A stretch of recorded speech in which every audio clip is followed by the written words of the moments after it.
एक समय की बात है। एक छोटे से गांव में राजू नाम का एक लड़का रहता था। राजू बहुत ही ईमानदार और मेहनती था। उसका एक अच्छा दोस्त था, मोहन। मोहन थोड़ा चालाक था और हमेशा सोचता रहता था कि कैसे ज्यादा से ज्यादा पैसे कमाए जाएं। एक दिन गांव के पास के जंगल में एक अनोखी घटना घटी। वहां एक बहुत पुराना और खंडहर जैसा महल था।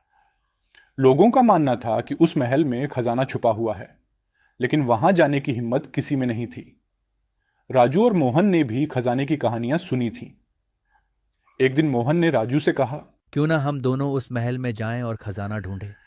राजू ने पहले तो मना किया, लेकिन मोहन के बार बार समझाने पर वह तैयार हो गया। दोनों दोस्त एक रात महल की ओर चल पड़े। महल में घुसते ही एक अजीब सी चुप्पी थी। हर कदम के साथ उनका दिल तेजी से धड़कने लगा। अचानक उन्हें एक बड़ा सा कमरा मिला। उस कमरे के बीचों बीच एक पुराना सा संदूक रखा था। मोहन ने जल्दी से संदूक खोल दिया।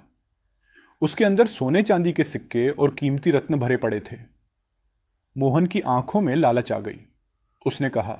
राजू, अब हम बहुत अमीर हो गए हैं। चलो जल्दी से इन सबको लेकर चलते हैं। राजू ने कहा। नहीं, पहले हमें यह सोचना चाहिए कि यह खजाना किसका है। ये किसी के हक का हो सकता है। मोहन ने कहा। ये सब पुरानी बातें हैं। अब ये खजाना हमारा है। तभी एक वृद्ध व्यक्ति कमरे में प्रकट हुआ। उसने कहा। ये खजाना तुम्हारा नहीं है, इसे छोड़ दो और वापस चले जाओ। मोहन ने उसकी बात नहीं मानी और खजाना उठाने लगा। लेकिन जैसे ही उसने खजाना उठाया, महल की दीवारें हिलने लगीं और कमरा धीरे धीरे गिरने लगा। राजू ने तुरंत मोहन का हाथ पकड़ा और उसे बाहर खींच लाया।